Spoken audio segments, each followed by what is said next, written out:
সোনামণিরা, 7 আপ খাইয়া ঘুমায়া যাওয়ার আগে দুইটা কথা শুনে নাও। It's a comeback, it's a Argentina. এটা আর্জেন্টিনা, দেন দুইটা গোল। তারা কখন কামব্যাক করছে বিষয়টা মানতে হবে, বুঝতে হবে। সর্বকালের সেরা প্লেয়ার লিওনাল মেসি। এসে দুইটা গোলের অ্যাসিস্ট কে করেছে? Lionel Messi. তো তোমরা যারা ব্রাজিল ব্রাজিল কইয়া চিল্লাফাল্লা কইরা সবকিছু উড়ায় ফেলো, ভাই তোমাদেরকে বলতেছি লেভেল বুঝা কথা বলতে হবে। এবং মানে কাদের বিরুদ্ধে কথা বলতেছো, কাদেরকে নিয়ে সমালোচনা করতেছো, সেই লেভেলটা তোমার অনুধাবন করতে হবে। It's a Messi. পৃথিবীতে মানে উনাকে গণনা করা হয় সর্বকালের সর্বশ্রেষ্ঠ প্লেয়ার। It's a Argentina. খুব লাফালাফি করে ফেলছিলা। আরে ভাই তোমাদের দল তো গড়তে গেছে। একটা গোল হওয়ার পরে তোমরা যে লাফালাফি শুরু করছো, এখন কিভাবে মুখ দেখাইবা ভাই? কিভাবে মুখ দেখাইবা?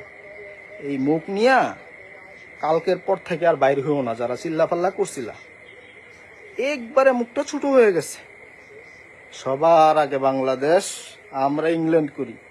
সোনা পাখিরা, ইংল্যান্ড করো। এবং তোমাদের সমীকরণ ছিল এই যে আর্জেন্টিনা এতদিন খেলছে কাদের বিরুদ্ধে? ছোট ছোট দল, খুব বেশি র্যাঙ্কিং, মানে 130, 140, 50-এর উপরে র্যাঙ্কিং। ক্যাপ বার্দে অমুক তমুকের সাথে খেললে আর্জেন্টিনা নাকি ফুটবলে নাম কামাইছে। আরে ভাই তারা চ্যাম্পিয়ন,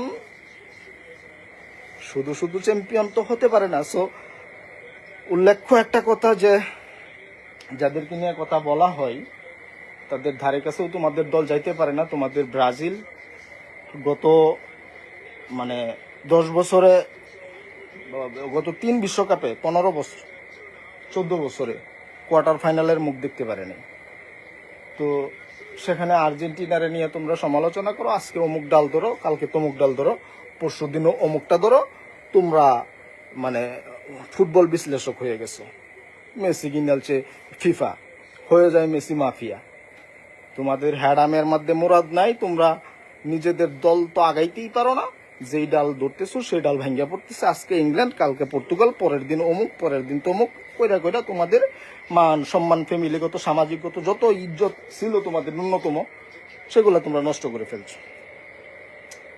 যাই হোক, আর্জেন্টিনা গোল খাওয়ার পরে চুপ করে বসে আছি যে হতাশা বা একটা টান উত্তেজনা কাজ করবে। No, Argentina. সো তারা 2-3 মিনিটে সবকিছু করতে পারে। এবং তোমাদের একটা জিনিস বলে রাখি, আর্জেন্টিনা মোট শট করেছে আজকে প্রায় 10টার উপরে। এতগুলা শটে পারফেক্টলি ধন্য দিতে হয় যে ইংল্যান্ডের গোলকিপার দুর্দান্ত গোলকিপিং করেছে। এবং তার গোলকিপিংয়ের কারণে আজকে কিন্তু আর্জেন্টিনার যে তুমুল আক্রমণ, সেটা থেকে বেঁচে গিয়েছে। 14টা শট নিয়েছে আর্জেন্টিনা, তার মধ্যে টার্গেটের শট ছিল 6টা শট ফিরিয়ে দিয়েছে গোলকিপার। এবং যেখানে আর্জেন্টিনা এই খেলায় পজিশন ছিল প্রায় 64%, অর্থাৎ 64%, এবং যেখানে ইংল্যান্ডের পজিশন ছিল এই খেলায় মাত্র 36%। আর্জেন্টিনা সবসময় তারা ছোট ছোট পাস দিয়ে খেলে। তারা কিন্তু খুব আক্রমণাত্মকভাবে যে লাফালাফি করে হাঙ্গামা দাঙ্গামা করে খেলে। যদিও আজকের খেলাটা WWE এর মতো একটু মারামারি টাইপের হয়ে গেছে, কিন্তু আর্জেন্টিনা কিন্তু খুব বন্ডিং বা মাঝ ফিল্ডে বা মাঝ মাঠে তারা বল নিয়ন্ত্রণে রাখার চেষ্টা করে এবং তারা সেখান থেকে একটি আক্রমণ করার সুযোগ তৈরি করে নেয়। এবং আর্জেন্টিনার পাস অ্যাকুরেসিটা খুব দুর্দান্ত। সমস্ত প্লেয়ার এবং সমস্ত টিম কিন্তু এককভাবে তারা যৌথভাবে খেলে। এককভাবে কোনো প্লেয়ার চায় না যে আমরা নিজেরা শট নিই। যখন একটা সুযোগ তৈরি হয়, সে যেই হোক। তো পাস অ্যাকুরেসির মধ্যে আর্জেন্টিনা আগেই ছিল, পজিশনে আগায় ছিল, সব কিছুতে আগায় ছিল। এবং ভাগ্য এবং সহায় ছিল ইংল্যান্ড। কোনোভাবে তাদের এই নর্মাল যথেষ্ট ডিফেন্ড করেছে, কিন্তু নর্মাল তাদের অভিজ্ঞতা নিয়েও তারা একটা গোল দিয়ে ফেলছে। সেটার জন্য চিল্লাচিল্লি অনেক করা হয়েছে।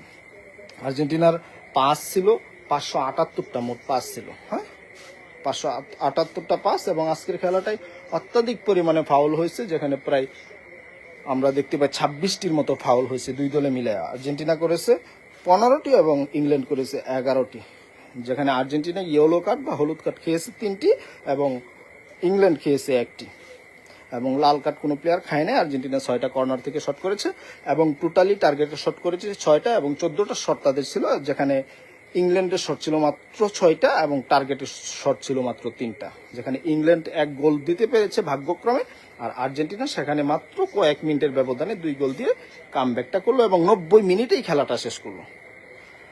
7 আপ খায়া আপনারা ঘুমায় যান, উদয় জায়গা থেকে লাভ নাই, পারবেন না। ইংল্যান্ডের সাপোর্ট করে আজকে ইংল্যান্ডে হারাইছেন। ঘুমান বাবুরা, ঘুমান।